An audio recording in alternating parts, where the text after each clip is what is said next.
عبتا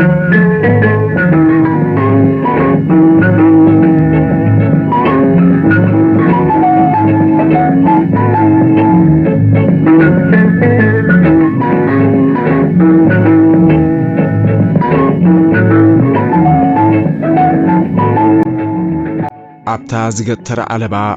بزيكا نتا بقي حبري بيچا صلالو زودقو حارنز زبل قال كالئ كصحفلاي كالن نحارنز زغلص مسلن حبرن كمصالو صقمو حارنت انتا يزمسل قيح صليم حصير نوح مقرتو خي امرؤ زچبط حساب سلساني مستعلبا تفاطيطي وعلوم ساعات فداسات ديو مسقربه هنقوتو زياده نعرگه يخيلو نتاوانا غزوما دي صحيتو كاب عد طليان زمصالو حداش جاكيت لبيسو ندغ وصم قري بزي منبارو بزيكو اب دغز خون قل عين برن اتا حداش جاكيتن مقرب اديوت مصالو ساعتن فلي باتا فطيرلو نبرم اذا معلتي نحرنت نتا كتعلب طوز ورحت حتو مسي زرخبلا علت كتكون ياز صبيا زلم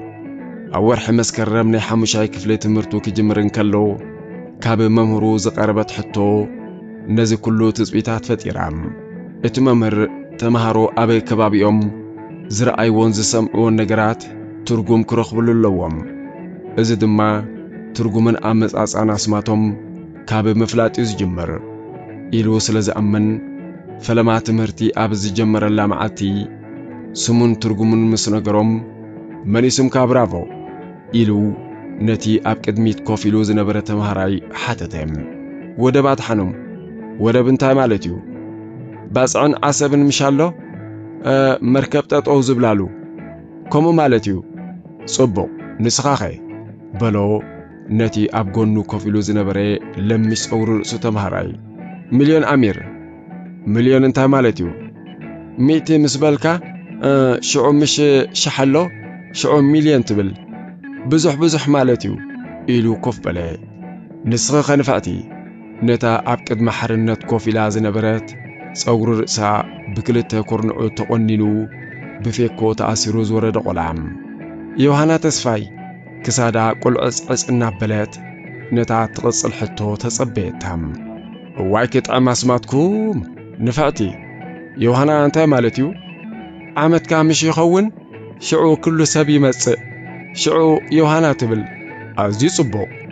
جن اب عمد كاتراي ديخا يوهانا تبال اسران 4 جنبوت مش كالو شعوها يوهانا مش يبلكا نسخا دما يوهانا تبلو حتوتات تممر ناب حرنت بصحم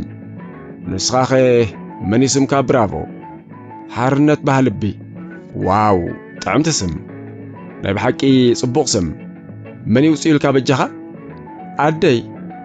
مو نغرن نمبر حرنت انتاي مالتيو حرنت زملسو طفاوم مسي ابت سليدا كمزلو نابو اتوكيرونا طمته سقبلهم اتا امندق غزوم اتا سقلات مسواتي ابو تجلص مسكر ورقات اب قدم عينو قجل بلتهم ابتا ورقات حرنت زبل قال زلوا تذكرم حدا غزي مسواتنا حرنت كبال مسمعي انتاي مالت مخانو ناديو حاتيتو وانيريم حرنت سمو مسواتي ابو دما مونتو مخانو طراي زفلت نيرم اتيش عز توهبه مسجن مس ترغوم سمو كتاساسرلو يكالن اجوخبا سمكا يتفلطو انديخا برافو اجوخا إلو تمامهر كتبابو جمره حرنت دا حرنت إلو كوف بلي نزي امنسا حسيبكا امودات عمت تنغرني كاب كله زبلص كندزي زاكل سمحيس كاسي نماما حتتا حرايدو إلو تمامهر نابتوم كالوت تمهارو كسغرن كلون أسرنايت حتى أب منفس حرنت يسجرن أتوم بتحريو زحتتو زنبرو تمهارو بزعبة أسماتو من أمس أسعون زز مسلومن زز فلطون كزارو كلو حلميز مسلن يروم بزعبة ترجمن انتاينت نسمو كابتا دقيقتيا كحسب دك أسعنم تامعلتتيا أديو كاب سراح كسابت مسمو كساب زحتا أبتا وترو كوفيلو زسئل اللان زصنع اللان كورس خينو زنيلي مسيوم እተናብ እዋን ክረምቲ ናይ ስእሊ ተሃኑ ንኸውፅእ ዝገዝኣትሉ ሕብሪ ርሳስን ጻዕዳ ወረቐትን ድማ ኣዕሪፈን ኣምስያም ነፋሪት መኪና ብሽግለታ ነብሪ ወዘተ ክስእሊ ውዕል እኳ ተነበረ ድሕርታ ናይ መምህሩ ሕቶ ከምኡ ዓይነት ስእሊ ምስኣል ትርጉም ምሃብ ኣበዮም ኣዲኡ ካብ ስራሕ ምስ ተመሰት ብዛዕባ ምጅማር ትምህርቲ ክትሓቶን ከላ ንሱ ግን ኣብረህተይ ሓርነት እሞ እንታይ ማለት እዩ ዝብል ሕቶ ያቐዲሙ እቲ ሕቶ ንምንታይን በኸመይን ከም ዘምፅኦ ገና ሓሲባ ከይወድአትን ከላ ንምንታይ ኢኹሞ ከምኡ ኣውፂክለይ ኢሉ ደገመም ኣብረህት እቲ ሕጂ ኣብ ቅድሚኣ ኮፍ ኢሉ ብሕቶ ዘዋጥራ ዘሎ እንኮውሉዳ እቲ ብስራት ሓርነት ዝተሓንገጠ መዳፍዕ ተጋደልቲ ኣብ ልዕሊ ደቀ መሓረ እናገዓረ ኮለያ ወሊዳቶም ፍቕራ ለጊሳ ዝሩ ኣብ ማሕፀና ዕቂራ ብተምሳልቲ እተፍቅሮ በዓል ቤታ ባህልቢ ወዲ እምነቱ ዝረኸበቶ ውልዳ ክትሓቁፍን መስዋዕቱ ክሰምዕን ናይ ግዜ ፍልልያ ኣይነበረን ምውናን መሬት ምውናን ሰብኣዊ ክብሪ ምውናን ፈትሒ ምውናን መሰል ብማዕረ ተደማሚሩ ነቲ ሓድሽ ምጻእ ሓርነት ዝብል ስም ክወሃቦ ከዓ እዋኑ ነበረ ኣብረህተይ ኢሉ ሓርነት ተዳሃየም ኣቶ ቆልዓ እንታይ ኻ ዝሕቶት ሕቶ ዘይትሓትት ትምህርቲ ጀሚርኩም ዶ ብለካ ኣለኹ ኣነ ብዛዕባ ትምህርቲ ኻ ዘይትምልስ ኢላ ተገንጨረትሉ ክትገንሖን ክትእሰንብዶን ኢላ ኣይኮነትን ሕቶ ናይ ወዳ ንዓኣውን ሰቐበላም ሓርነት ማለት ኢላ ብሓሳብ ንድሕሪት ተመሰት ናብቲ ቅድሚ መስዋዕትን ሓርነትን ዝነበረ ምቁር ህይወት ፍቕርን ገድልን መቐሮቱ ዘኪራ ሕንቕንቕ በላም እቲ ስምዒታ ግን ነቲ ሓርነት ኢላ ሰሜቱ እንኮውሉዳ ከተርእዮ ይደለየትን ደይ መምህርናዮም ኣስማትኩም እንታይ ማለት ኢሎም ክሓቱን ኣውዒሎም ስምዒቱ ናይ ስንባደን ኩራን ነይሩም እንታይ ገደሶም ኢላ ኣንጸርጽራ መለሰትሉ ሓርነት ኣብታ ኮፍ ኢሉላ ዝነበረ ኩርሲ ኮይኑ ኣዒንቱ ናብቲ መሬት ተኺሉ ዝንበለም ሓርነት እንታይ ማለት ምዃኑ ምሕታቱ ንኣዲኡ ንምንታይ ከም ዘኾርያ ኣይተረድኦን ኣበያሎቲ ዝገዛእኩልካ ሕብሪ ኣንፈት ንኽትቅይር ዘምፅአታ ሕቶያም ኣብቲ ጣውላ ሕጂ ኪስእልኻ ሰኣ ዝወደይ መጽናዕቲ ምስ ተጀመረ ኣይተርክበሉን ኢኻ በለቶ ርእሱ ብኢዳን ናሽሓረት ነቲ ንጽባሒቱ ሒዛቶ እትወፍርን ቀሪባትሉ እትኸይድን ምሳሕ ከተዳሉ ምስውሱ ክትብል ጀመረት ንሱውን ምስ ሕብርታቱ ንኽዛረብ ባኣቶም ንኻሓናጥጥ ናብቲ ኣጋዕዚዎ ዝነበረ ጣውላ ተመሊሱ ተፋጠጠም ብድሕሪታ መዓልቲ ሓርነት ትርጉም ስሙ ንምፍላጥ ነገራት ከሰላስል ጀመረም ወትሩ ንኣእምርኡ ዝኹርኩር ሕቶ ስለ ዝነበረ ምስ ነፍሱ ክዛረብን መልሲ ክረክብን ሃሰው ኣብ ምባል ይሓግም ኣብ ገዝኦም ክነግሩን ይኽእሉ እዮም ንዘዝበሎም ኣጋይሽ ካብ ምሕታት ዓዲ ወዓለን ካብቲ ኣብ ቅድሚ መምህሩን ደቀ ክፍሉን ዝሃቦ መልሲ ንላዕሊ ዝነግሮ ግን ኣይረኸበን ከም ተራ ናይ ቆልዓ ሕቶ ንኣኢሶም ዝረኣይዎውን ሒደት ኣይነበሩን እታ መምህሩ ካብ ኩለን ኣስማት እታ ዝበለጸ ስም እያ ዝበሎ ክዝክር እንከሎ ግን ብሓበን እዩ ፍሽኽ ዝብል ብድሕሪታ መዓልቲ እቲ መምህር ብዛዕባ እቲ ዝምህሮ ትምህርቲ እምበር ብዛዕባ ኣስማት ተገዲሱን ዘኪሩን ኣይፈልጥን እዩ እቶም ካልኦት ተምሃሮ እውን በበቲ ዝሃቦ መልሲ ዕጉባት እዮም ነይሮም ሓርነት ግን ምስጢር ስሙ ክብርብር ክጅምር እንከሎ ንስሙ ኣብ ኩለን ጥራዘውቱ ከድምቓ ባህ ይብሎም ኣብ ዙርያ ስሙ ንዝዓስል ቃላት በብሓደ ኣስተውዓለሎም ገለ መቐረት ይህብዎ እዮም ንናይ ምንባሩ ትርጉም ውሕስነት ግን ንምንታይ መልሲ ካበይ ይምጻእ ንስሙ ደሪቡ ደራሪቡ ጸሓፎ ዳርጋ ምስሙ ክቃለስ ኣብ ትምህርቲ ዝነበሮ ተገዳስነት ነኪዩም መማሃርቱና ተምሃሩ ሓርነት ንስሙ ምስማቡን ኣባሓጉን ብልስሉስ ኩርናዓዊ መልክዕ ይኣስረን እሞ ኣብ ማእከለን ገጽ ናይ ኣብረህት ዝመስል ይስእለላም ኣገላቢጡ ይርያም እቲ ስእሊ ዝፈጥረሉ ዕግበት ግና ቀጢፉ ይሃፈፍ እታ ኣብ እምርኡ እትመላለስ ሕቶ ዝያዳ ትደምቕ ሓደ መዓልቲ ክልተ ኣእዳው ተጨባቢጠን ሓደ ኩርናዕ ከም ዝፈጥራ ገይሩ ሰኣለን ኣብ ቅልጽም ናይቲ ሓንቲ ኢድ ስሙ ኣብታ ከለይቲ ድማ ስም ኣቦኡ ግሩም ገይሩ ወቂጡለን ኣብ ታሕቲ ጽላለን ድማ ንኣብርሃት ብልክዕ ክስእላ ዝፈተና ባስለ ዝበለቶ ንእሽቶ ናይታ ሴራ ስእሊ ኣጥቢቑ ኣብ ልዕሊ ዓራቶም ሰቐላም ካልእ መዓልቲ እውን ካብታ ብፊደላት እናጣበቐ ዝጻወተላ ገበጣ ፊደላት ትርጉም ዘለዎ ቃሊሉ ክሓስብ እንከሎም ሓድነት እትብል ቃል ረኸበም ሓደ ምዃኑ ኢሉ ስለ ዝተረድአ ዓለባ ገቲሩ ክልተ ሰባት ማዕረ ቁሞት ሓደ መልክዕ ሓደ ዓይነት ክዳን ሓደ ዓይነት ጫማ ዝወደዩ ስኢሉ ኣብ ትሕቲኦም ሓድነት ዝብል ጽሓፈላም ንስሙ ብዙሕ ግዜ ዝሰምዓ እኳ እንተኾነት ከመይ ኣምሲሉ ከም ዝርዳእን ዝስእላን ግን ሓርበቶም ቁጽሪ ክመሃር እንከሎ ቃላት እዩ ዝድምር ስሙ ምስም ካልኦት ደቂ ክፍሉ ይድምሮን የግድሎን ሓርነት ባህልቢ ወደባት ሓኖም ዮሃና ተስፋይ ሚልዮን ኣሜር ኣዲኡ ኩነታት ትምህርቱ ንኽትከታተል ጠራዘወቱ ክትገናጽል እንከላ በቲ ናይ ውላዳ ጥበብ ኣጽሓሕፋን ስእልን ትድሰት እኳ ትነበረት ዝንባሊኡ ናበይ ገጹ ምዃኑ ግን ከተሓሳስባ ጀመረም ክንዲ ትወዳ ብዛዕባ ሓርነት ዝሓስቦን ዝፈራፍሮን ዝነበረ ንሳ ንባዕላ ሓሲባ ኣይትፈልጥን ኣብ ዝረኸቦ ቅንጣ ወረቐት ዝጽሕፎ ቃላት ትርጉም ስሙን ምርካብ ካብ ዝሓደሮ ኩቱር ድሌት ዝተልዓለ ምዃኑ ክርዳእ ጀመረም ቃሱ ድማ ነዚ ግድል እዚ ንምፍታሕ ጥራይ ኣይኮነም ነተን ዓባይ ዝበለን ካብ ዓዲ ጥልያን ዝመጻ ዋና ገዝኦም ሓደ መዓልቲ ዓባይ ፀሃይቱ እንታይ ማለት እዩ ኢሉ ሓተተን ፀሃይቱ ደኣ ፀሃይ ኢለን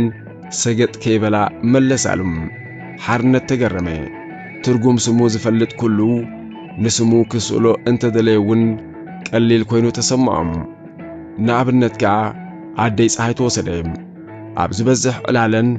ባንዴራ እትብል ቃል ስለ ዘዘውትራ ነታ ቪላ ገዝአን እተን በልብል ባንዴራ ዘለዋ ገይሩ ድሕሪ ምስኣል ስመን ንምንጽብራቕ እውን በቲ የማናይ ኩርናዕ ናይታ ስእሊ ነታ ከባብ ገጽ ኣደይ ፀሃይቱ እትመስል ደማቕ ፀሓይ ኮፍ ኣቢሉ ኣብ ውሽጣ ፀሃይቱ ጽሓፈላም እታ ስእሊ ንኣደይ ፀሃይቱ ምስሃበን ብሓጎስ ክስንጠቓ ደልያም ደጋጊመን ድሕሪ ምስዓም ከዓ ኣንተ ሓርነት ወደይ ስምካ ምቁር ስራሕካ ምቁር ኩሉ እንትናኻ ምቁር ኣሰይ ኣብ ቪየትሮ ኸእትወ ነዛ ገዛ ድማ ከምታ ጌርካያ ዘለኻ ኣብዛ ቅድሚት ባንዴራ ደው ከብለላ ያዲኻ በልኦም ዝኾነ ኣጋጣሚ ንዕምቆ ስሙ ዘዕርግ ነበረም ትርጉም ስሙና ኣናደየ ቤት ትምህርቲ ዝዕጽወሉ ግዜ ይርከበም ኣብታ ባጅልኦም ዝወስዱላ ዝነበሩ ዕለት ነቲ ብዛዕባ ስሙ ንኽግደስ ድርኺ ዝፈጥረሉ መምህር ከይዝረኽቦም መምህር ኦ ሓርነት ብራቮ ሓሊፍካ ዶ በሎ እቲ ንወለዲ ተምሃሮ ክቕበል ከፋኑን ላዕልን ታሕትን ዝብል ዝነበረ መምህር እወ ንፉዕ ኢልዎ ናብ ካልእ ጉዳዩ ክኸይድ ተበገሰም መምህር ሽመይ እኳ ነገርክኹምን በሎ ሓርነት ደድሕሪኡ ዘብዘብ እናበለም ናይ ምንታይ ስም እናስሓቐ ምሽ ኣብ መወዳእታ ዓመት ስምካ እንታይ ማለት ምዃኑ ንገረኒ ኢልኩምኒ ኣሃ ክሳብ ሕጂ ኣይርሳዕካያን ኣለኻ እቲ መምህር ጠጦ ኣይበለን ሓርነት እውን እግሪ ዘብዘብ በለም እማ ሕጂ ኸ ትምልሳ ዲኻ ኢሉ ሓተቶ ኣይምልሳኒ እምባ ደቂ ክላስካ እንታይ እናበሉ ድዮም መሊሶም ሽዑ እቲ መምህር ሃንደበት ደው ኢሉ ንሓርነት ጠመቶም እቲ መምህር ቁሩብ ድሕሪ ምሕሳብ ጎደና ሓርነት ርኢኻ ዶ ትፈልጥ ውሕድ ግዜ ብኣውቶቡስ እናሓለፈ ከም ዝረኣዮ ነጊሩ ከይወድአ ባጅላይ ኣይወሰድኩን ነጥቢ ጎዲሉኒ ወዲ ኣይነፍዐን ጓለይ ብልጫ ወሲዳ እናበሉ በብጉዳዮም ነቲ መምህር ከዘራርቡ ዝደልዩ ተምሃሮን ወለድን ዕድል ከልእዎም ሽሕ እኳ ሓርነት ንመምህሩ ተጸቢው መልሲ ክረክብ እንተዘይሰለጦ እታ ጎደና ሓርነት እትብል ቃል ናይቲ መምህር ግን መሊሳ ናብ ካልእ ክፍለጥ ዘለዎ ነገር ደፍኣቶም ንኣዲኡ ጎደና ሓርነት እንታይ ምዃኑ ሓቲቱ ልባ ምስ ኣጥፍኣላ ኸኣ ወሲዳ ከተርእዮ ምዃና ቃል ዝኣተወትሉ ኣዲኡ ካብ ስራሕ ተፈዲሳ ክሳብ እትመጾ ኸኣ ኣብ መሳልል ናይ ገዛውቶም ኮይኑ ኣዕለበጠም ኣብርሀት ሰዓት 6 መካሉ እትነግር ደወል ፋብሪካ ዓለባ መስነቀወት ናይ ስራሕ ክዳውንታ ራጊፋም ነጸላኣ እናጓሰሰት ቀዳመይቲ ኣብታ ኣብ ኣፍ ደገ እትርከብ ጸባብ ክፍሊ መፈተሺ ዝበጽሓት ኣንቲ ብርሃት ክንደይ ደኣ ሰሊጥኪ በለታታ ፈታሽት ክልተ ኣደዋ ሰዲዳ ብክልተ ጎድና ሃሰሲላ እናፈተሸታም ቅድሚ ኩለን ምምጻእ ገሪምዋይም ዘይተሓድር ንእሽቶ ጉዳይ ኣላትኒ ከይመስየኒ ኢለ እናወፀት ያመሊሳት ብርሃት ህንጡይነት ሓርነት ወዳ ስለ ዝረአየት ህርፋኑ ቀጢፋ ምእንቲ ከተዕግስያ ተብተብ ትብል ነይራም ድሕሪታ ሓርነት ማለት እንታይ ማለት እዩ ኢሉ ዝሓተታ መዓልቲ ኣማዕቢልዎ ዘሎ ጠባይና ተሓሳስባን ኣብ ክልተይ መቂልዋም ብሓደ ሸነኽ ህዱእ መስተውዓልን ንኹሉ ክፈልጥን ክምርምርን ዝደሊ ብምዃኑ ክትፈትዎን ከላ በቲ ካልእ ድማ ካብ ዕድሚኡ ንላዕሊ ብምዃኑ ትስከፍ ነይራም ኣብረተይ ሓርነት እንታይ ማለት እዩ ጎደና ሓርነት ከ ኣቡ እንታይ ኣሎ ብዝብል ሕቶታት ኣቕላጽ ቢብላም ኣብ ንጥፈታት ትምህርቱ ለጠቕ ምባሉ ኣያቕሰናን እንታይ እንተገበርኮ ይሓይሽ እናበለት ትሓስብን ከላ ነቲ ረጊጽካኒ ጽቒጥካኒ ዝብል ያዕያዕታን ጽቕጥቅጥን ኣውቶቡስ ኣየስተውዓለትሉን ሓርነት ብዛዕባ ስሙ ምምርማርን ምጭነቕን ብዛዕባ ስሙ ክፈልጥን ክስእልን ምድላዩ ምስ ፈለጠን ምስኣለን ድሕሪኡ ዝሓታሕቶኸ እንታይ ክኸውን እዩ ንሓዋሩ ዝኾና እናሓሰበት እያ ገዛ በፂሓም በዚ ዛሕለዝሲ ኣብ ገዛ ዘይትጸንሕ እንተ ሓርነተይ ካብ ኣፍ ደገዶ ከይምለስ ፈሪሕካ በለቶ ኣገላቢጣ ብናፍቆት እናሰዓመቶም ሓርነት ኣይምለሰላን ቀልጢፋ ብምምጻእ ኣመና ተሓጒሱ ነበረም ጣዕሞት ኣይደልን ስለ ዝበለ ካብ ገዛ ወፂኦም ናብ ጎደና ሓርነት ክቐንዑ ግዜ የጥፉን ኢድኒ ተተሓሒዞም ነቲ ኣጣጥሑ ዝዕዘብ ዘሎ ዝመስል ኳዕናን ህንፃን ኣቕፋ ሕቖም ሂቦም ናብ ጎደና ሰማዕታት ክቐንዑን ከለው የቕልጥፉ ጥራዮም ነይሮም እምበር ዳርጋ ቃል ኣይተለዋወጡን እቲ ምኽንያት ንክልቲኦም በበይን እዩ ንኣብርሃት ወዳን ጎደና ሓርነት ምስራዮ እቲ ዝጭብጦን ዝሓስቦን ይሕስባም ንሓርነት ከዓ መሲታ ስሙ ኣብቲ ጎደና ብኸመያ ክትግለጸሉ ይሓስብ ነበረም ኣበይ ከባቢ ሓወልቲ ሽዳ ምስ በጽሑ ነቲ ዓብዪ ሓወልቲ ምስራኤ ተገረመ እንታይ ዝብርሃተይ ሓተታ ናብቲ ሓወልቲ እናጠመተም ሓወልቲ ሽዳ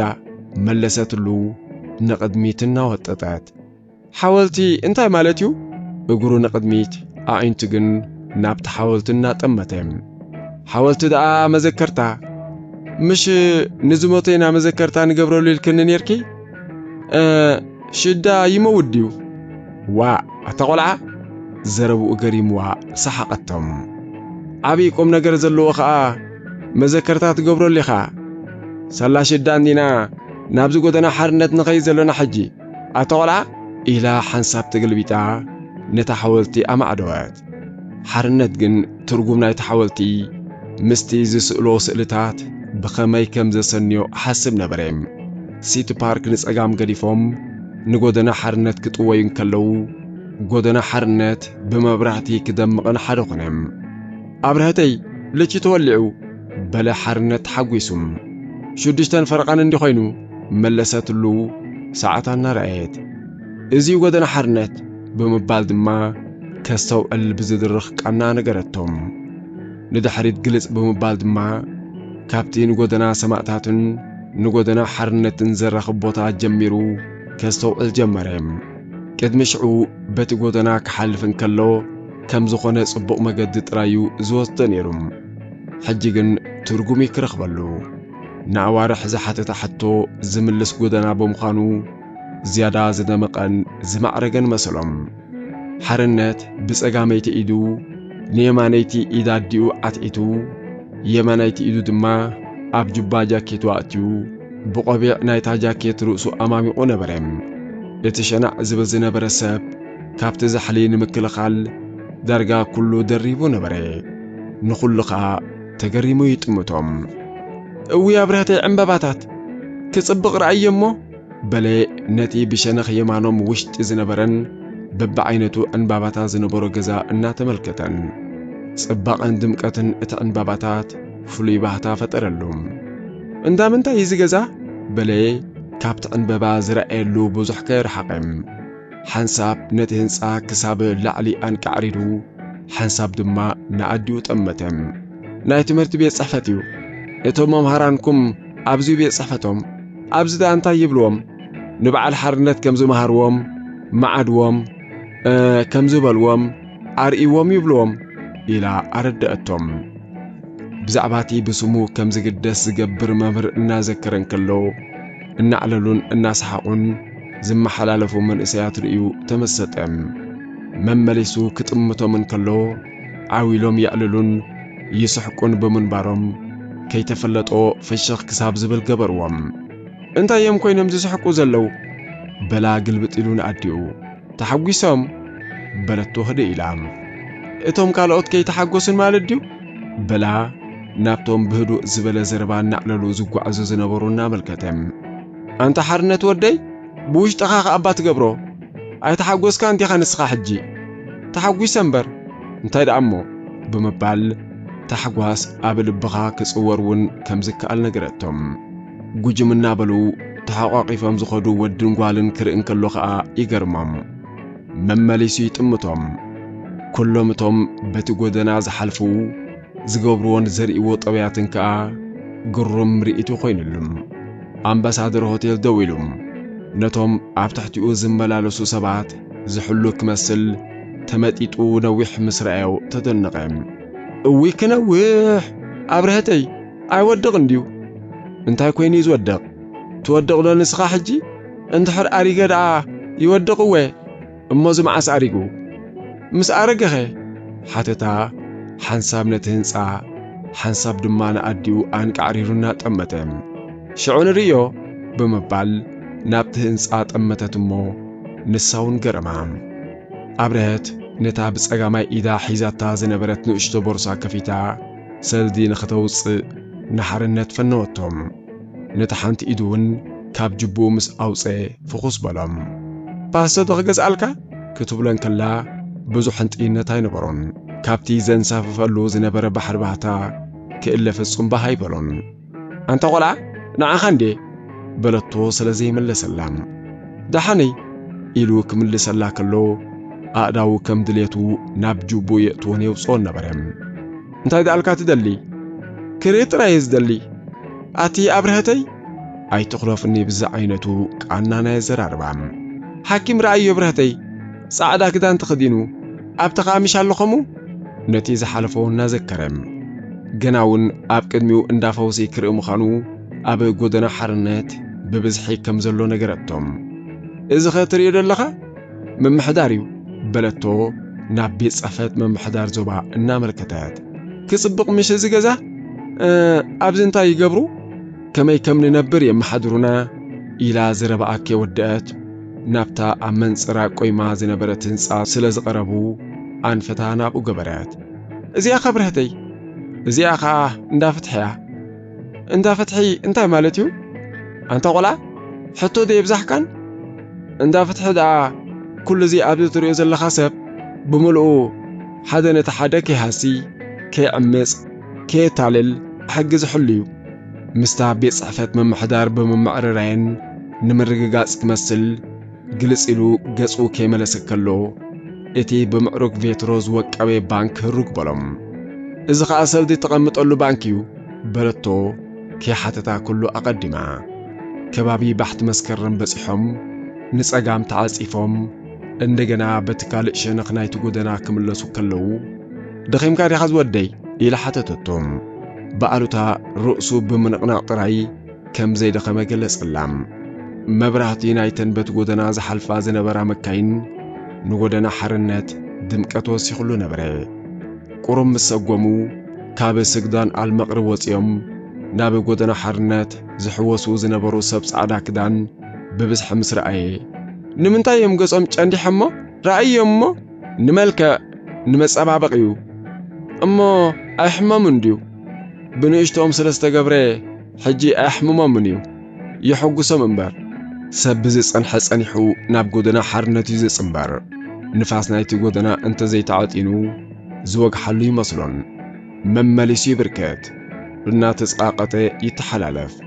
እቶም ኣብ ቨራንዳታት ባር ኢምፖሮን ሞደርናን ኮፍ ዝበሉ ድማ نتمرئ زعزبو يمسلم زتفلالي قوانقواتات سلزاربو ፍረ ነገር ናይቲ ዘረብኦም ንሓርነት ኣይትረድኦን ዝተፈላልየ ሕብርታት ዘለዎም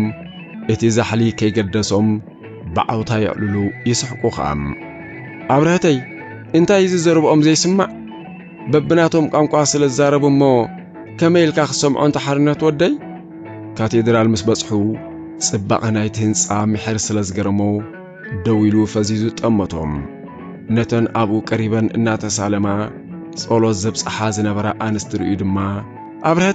ኣብረህተይ ክብል ናብተን ኣንስቲ እናመልከተ ብታሕጓስ ንኽርእየን ኣደማም እውይ ከዓቢ ቃጭል ተገሪሙ አንቃሪሩ ክጥምት ከሎ እታ ሰዓት 7 ፈረቓን ምዃኑ ተመልክት ነበረት